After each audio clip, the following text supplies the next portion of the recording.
வாழைப்பழம், எலுமிச்சம்பழம் மட்டும் வாங்கி வச்சுக்கோங்க.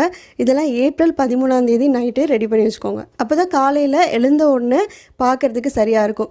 இந்த பழங்கள் கூடவே வெத்தலை பாக்கு பழம் இதுவும் வச்சுக்கோங்க. மங்களகரமாக இருக்கிற பொருட்கள் எதெல்லாம் நம்மளால் வைக்க முடியுமோ வச்சுக்கலாம். அப்புறம் முக்கியமாக உப்பு, அரிசி, மஞ்சள், குங்குமம், கண்ணாடி வளையல், மஞ்சள் கயிறு இதெல்லாம் வச்சுக்கோங்க. இன்னொரு தாம்பூலத்தில் கொஞ்சம் ரூபா நோட்டு, காயின்ஸ் எல்லாம் எடுத்து வச்சுக்கோங்க. இது கூடயே நம்ம வீட்டில் இருக்கிற நகை ஏதாவது எடுத்து வச்சுக்கலாம். எல்லாம் வைக்கணும்லாம் கூட அவசியம் இல்லை. ஒரு பொட்டு தங்கம் வச்சுக்கிட்டா கூட ஒன்றும் பிரச்சனை இல்லை.